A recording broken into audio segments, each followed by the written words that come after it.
ಇದರಲ್ಲಿ natural farming ಅಂತ ಅದರ ಲೆಕ್ಚರರ್ ಕೂಡ ಹೌದು ಅಂತ ಹಿಂದಿನ ವಿಡಿಯೋದಲ್ಲಿ ನಿಮ್ಗೆ ಹೇಳ್ಕೊಟ್ಟಿದ್ದೀವಿ. ಇದರಲ್ಲಿ ನೆಕ್ಸ್ಟ್ ಲಾಸ್ಟ್ ಟೈಮ್ ವಿಡಿಯೋದಲ್ಲಿ ಜೀವಾಮೃತ ಅಂದರೆ ದ್ರವ ರೂಪದಲ್ಲಿ ಮಾಡೋದು ಯಾವ ಥರ ಅಂತ ನಮ್ಮ ವೀಕ್ಷಕರಿಗೆ ನೈಸರ್ಗಿಕವಾಗಿ ಸಿಗ್ತಕ್ಕಂಥ ವಸ್ತುಗಳನ್ನು ಬಳಸ್ಕೊಂಡು ನೈಸರ್ಗಿಕವಾಗಿ ಕೃಷಿ ಮಾಡೋದು ಹೇಗೆ ಅಂತ ಅವರು ಹೇಳ್ಕೊಡ್ತಾರೆ. ಇನ್ನೊಂದು ನೈಸರ್ಗಿಕ ಕೃಷಿ ಆಮೇಲೆ ಆರ್ಗ್ಯಾನಿಕ್ ಕೃಷಿ ವ್ಯತ್ಯಾಸ ಏನು? ಆರ್ಗ್ಯಾನಿಕ್ ಕೃಷಿ ಅಂದರೆ ಬ್ರಿಟಿಷರು ಮಾಡಿದ್ದು ಆರ್ಗ್ಯಾನಿಕ್ಕು ಅಂತ. ಗೊಬ್ಬರ ಹಾಕೋದು ಬೇಡ, ರಸಗೊಬ್ಬರಗಳು ಕೊಡೋದು ಬೇಡ, ಹಂಗೆ ತಿಪ್ಪೆ ಗೊಬ್ಬರ ಕೊಟ್ಟು ಬೆಳೆಯೋಣ ಅಂತ ಮಾಡಿದ್ದು. ಅದನ್ನು ಅವರು ಮಾಡಿದಾಗ ಪೂರ್ತಿಯಾಗಿ ಸಕ್ಸಸ್ ಆಗಿಲ್ಲ, ಅವರು ಫೇಲ್ಯೂರ್ ಆಗ್ಬಿಟ್ರು. ಯಾರ್ಯಾರು ಆರ್ಗ್ಯಾನಿಕ್ ಕೃಷಿ ಮಾಡಿರ್ತಾರೋ ಅವರೆಲ್ಲರೂ ಫೇಲ್ಯೂರ್ ಆಗಿರ್ತಾರೆ, ಅವರೆಲ್ಲರೂ ಸಕ್ಸಸ್ ಆಗಿರಲ್ಲ. ಪ್ರಾಕೃತಿಕವಾಗಿ ಕೃಷಿ ಮಾಡ್ತಿರೋ ಅವ್ರು ಮಾತ್ರ ಸಕ್ಸಸ್ ಆಗ್ತಾರೆ. ನ್ಯಾಚುರಲ್ ಆಗಿ ಪ್ರಕೃತಿಯಲ್ಲಿ ಏನು ಸಿಗ್ತದೋ ಅದನ್ನೇ ಬಳಸ್ಕೊಂಡು ಅದೇ ರೀತಿಯಾಗಿ ನಾವು ವ್ಯವಸಾಯ ಮಾಡೋದ್ರಿಂದ ಅವರು ಮಾತ್ರ ಸಕ್ಸಸ್ ಆಗಿರ್ತಾರೆ. ಅದು ಪ್ರಾಕೃತಿಕ ಕೃಷಿನಲ್ಲಿ ಇದು ಘನಜೀವಾಮೃತ ಮತ್ತು ದ್ರವ ಜೀವಾಮೃತ ಎರಡು ಇಂಪಾರ್ಟೆಂಟ್. ಘನಜೀವಾಮೃತ, ದ್ರವ ಜೀವಾಮೃತ, ಅದ್ರ ಜೊತೆಗೆ ಮಲ್ಚಿಂಗ್ ಮಾಡೋದು, ಅದ್ರ ಜೊತೆಗೆ ನಾವು ಹಸಿರೆಲೆ ಗೊಬ್ಬರ ಮಾಡಿಕೊಡೋದು, ಈ ಥರದ್ದು ತುಂಬ ಇಂಪಾರ್ಟೆಂಟು. ಇದ್ರ ಜೊತೆಗೆ ನಮಗೆ ನೀಮಾಸ್ತ್ರ, ಬ್ರಹ್ಮಾಸ್ತ್ರ, ಅಗ್ನಿ ಅಸ್ತ್ರ, ಅಸ್ತ್ರಗಳು ಮಾಡೋದು. ಏನಕ್ಕೆ ಅಂತ ಹೇಳಿದ್ರೆ ಕೀಟಗಳು ಬರ್ದಿದ್ದಂಗೆ ಕೀಟಗಳಿಂದ ರಕ್ಷಣೆ ಮಾಡ್ಕೊಳಕ್ಕೆ. ಮತ್ತು ಹುಳಿ ಮಜ್ಜಿಗೆ ರೋಗದಿಂದ ರೋಗ ನಿರೋಧಕ ಶಕ್ತಿ ಹೆಚ್ಚು ಮಾಡ್ತದೆ. ಕೊಳೆಯೋ ರೋಗ, ಅಂಗಮಾರಿ ರೋಗ ಬರ್ದಿದ್ದಂಗೆ ತಡೀತದೆ. ಅದ್ರ ಆ ಹುಳಿ ಮಜ್ಜಿಗೆಕ್ಕೆ ನಾವು ಇಂಗು ಬೆರೆಸಿ ಸ್ಪ್ರೇ ಮಾಡೋದ್ರಿಂದ ಅದನ್ನು ಮುಂದಿನ ವಿಡಿಯೋಗಳಲ್ಲಿ ಹೇಳ್ಕೊಡ್ತೀನಿ. ಅದು ನ್ಯಾಚುರಲ್ ಫಾರ್ಮಿಂಗ್ ಬಗ್ಗೆ ಇನ್ನೂ ಬೇಕಾದಷ್ಟು ವಿಡಿಯೋಗಳು ನಮ್ಮ ವೀಕ್ಷಕರಿಗೆ ಸಿಗ್ಬೋದು ಅಂತ ನಾವು ಅಂದ್ಕೊಂಡಿದ್ದೀವಿ. ನೀವು ಬೇಕಾದಷ್ಟು ವಿಡಿಯೋ ಮಾಡಿಸ್ತೀರಿ. ನಿಮಗೆ ಬೇಕಾಗಿದ್ದು ಏನೇ ಪ್ರಾಬ್ಲಮ್ ಇರಲಿ ಅದನ್ನು ನಾವು ಮಾಡ್ಕೊಡ್ತೀವಿ. ಇತ್ತೀಚಿನ ದಿನದಲ್ಲಿ ಎಲ್ಲ ಬೆಳೆಗಳಿಗೂ ಟ್ರಿಪ್ಸು, ಮೈಟ್ಸು ತುಂಬ ಕಾಟ ಕೊಡ್ತದೆ. ಆ ಟ್ರಿಪ್ಸನ್ನು ಮೈಟ್ಸನ್ನು ನಾವು ಕೆಮಿಕಲ್ ಇಲ್ಲದಂಗೆ ಹೆಂಗೆ ಬರ್ದಿದ್ದಂಗೆ ಮಾಡ್ಬೋದೋ ನಾನು ಅದನ್ನು ಹೇಳ್ಕೊಡ್ತೀನಿ.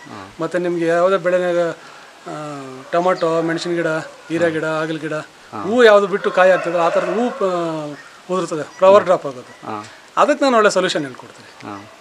ಅಂದರೆ ಇದರಲ್ಲಿ ಆರ್ಗ್ಯಾನಿಕ್ ಕೃಷಿ ಅಂದರೆ ನೈಸರ್ಗಿಕ ಕೃಷಿ ಅಂದರೆ ಅದು ಸಮುದ್ರ ಥರನೇ ಇದೆ ಅಂತ ಅನ್ಕೋಬೋದು ಅಲ್ವಾ? ಎಷ್ಟು ಬೇಕಾದರೂ ಕಲಿಬೋದು, ಎಷ್ಟು ಬೇಕಾದರೂ ಮಾಡ್ಬೋದು. ಅದರಲ್ಲಿ ಅನೇಕರು ಹೆಸರಿಟ್ಕೊಂಡು ಬೇರೆ ಬೇರೆ ಪದ್ಧತಿ ಅವ್ರದ್ದೇ ಆದಂಥ ಅವತ್ತೇ ಸಮಸ್ಯೆಗಳಿರ್ತದೆ. ಆ ಸಮಸ್ಯೆ ಮುಖಾಂತರ ಅವ್ರು ಬೇರೆ ಹೆಸರಿಟ್ಕೊಂಡು ಬೇರೆ ಬೇರೆ ರೀತಿ ಮಾಡಿಕೊಡ್ತಾರೆ. ಅದಕ್ಕೆ ನಿಮಗೆ ಗ್ರೋತ್ ಪ್ರಮೋಟರ್ ಮಾಡೋದು ಕಡಿಮೆಲಿ, ಇವಾಗ ಒಂದು 5 ಲೀಟ್ರ್ ಹೆಚ್ಚು ಕಡಿಮೆ ನೀವು ಹೋದರೆ ಬೇರೆ ಕಂಪ್ನಿ ಹೆಸರು ಹೇಳೋದು ಬೇಡ. ಆ ಕಂಪ್ನಿಗಳು ಒಂದು 1500, 2000 ತಗೊಂತಾರೆ. ನಾವು ಒಂದು 50 ರೂಪಾಯಿಂದ 100 ರೂಪಾಯಿ ಒಳಗಡೆ ನಾನು ಮಾಡೋದು ಹೇಳ್ಕೊಡ್ತೀನಿ. ಈಗ ನಾವು ನಿಮ್ಮ ಮನೆ ಮುಂದ್ಗಡೆ ನೋಡಿದ್ದೀವಿ, ಈಗ 2 ಬಾಳೆ ಗಿಡ ನಾಟಿ ಮಾಡಿದ್ದೀರಲ್ವಾ? ಅದಕ್ಕೆ ಯಾವ ಥರ ರಿಸಲ್ಟ್ ಬರುತ್ತೆ ಅಂತ ನಮ್ಮ ಕಣ್ಣೆದುರುಗಡೆ ನೀವು ನಮಗೆ ಹೇಳ್ಕೊಟ್ಟಿದ್ದೀರಾ. ಅದು ನಮ್ಮ ವೀಕ್ಷಕರಿಗೂ ಅದರಲ್ಲಿ ತೋರಿಸ್ಕೊಡ್ಬೇಕಂತ ನಾವು ಕೇಳ್ಕೊತೀವಿ. ರಿಸಲ್ಟ್ ಯಾವ ಥರ ಬಂದಿದೆ 2 ಬಾಳೆ ಗಿಡದಲ್ಲಿ ಅಂತ? ನಮ್ಮ ಬಾಳೆ ಗಿಡ ನೋಡಿದ್ರೆ ಒಂದು ಚಿಕ್ಕದಿರೋದು ಮೊದಲು ದೊಡ್ಡದಿತ್ತು. ಹಂಗೆ ತೋರಿಸ್ಕೊಂಡು ಮೊದಲೇ ವಿಡಿಯೋದಲ್ಲಿ ಹೇಳಿದ್ವಿ ಒಂದ್ಸರಿ ನಾವು ಬೇಕಾದಷ್ಟು ಫಸ್ಟ್ ವಿಡಿಯೋದಲ್ಲಿ ನಾನು ಹೇಳಿದೆ ನಾನು ಬೇಕಾದಷ್ಟು ಪ್ರಯೋಗ ಮಾಡ್ತೀನಿ ಅಂತ. ಪ್ರಯೋಗ ಮಾಡೋದಕ್ಕೆ ಇದನ್ನ ಗುಳಿ ಹೊಡೆದಿದ್ದಂಗೆ ಮೇಲೆ ನಾಟಿ ಮಾಡಿದ್ವಿ.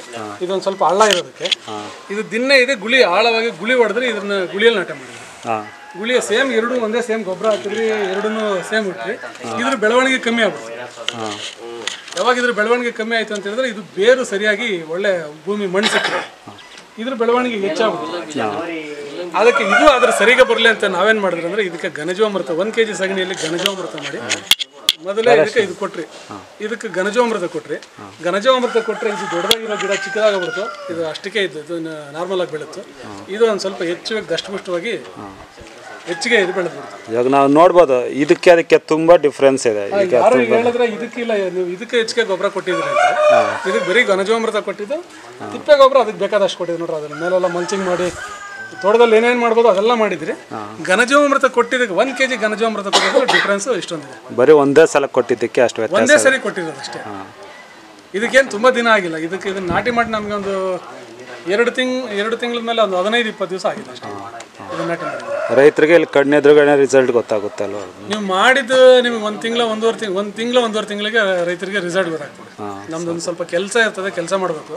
ಅಷ್ಟು ಕೆಲಸ ಮಾಡೋಕೆ ರೆಡಿ ಇತ್ತು ಅಂದರೆ ನಿಮಗೆ ಬೇಕಾದಷ್ಟು ಲಾಭ ಇರ್ತದೆ. ಮತ್ತು ಕೆಮಿಕಲ್ ತರೋ ಅವಶ್ಯಕತೆ ಇರಲ್ಲ, ರೈತರಿಗೆ ಬರ್ಡನ್ ಅನಿಸಲ್ಲ. ಸರಿ ಗುರು, ನಮ್ಮ ವೀಕ್ಷಕರಿಗೆ ಘನಜೀವಾಮೃತದ ಬಗ್ಗೆ ಮಾಹಿತಿ ತಿಳಿಸ್ಕೊಡೋದಕ್ಕೆ ನಮ್ಮ ಚಾನಲ್ ಕಡೆ ನಿಮಗೆ ಧನ್ಯವಾದಗಳು. ಧನ್ಯವಾದ.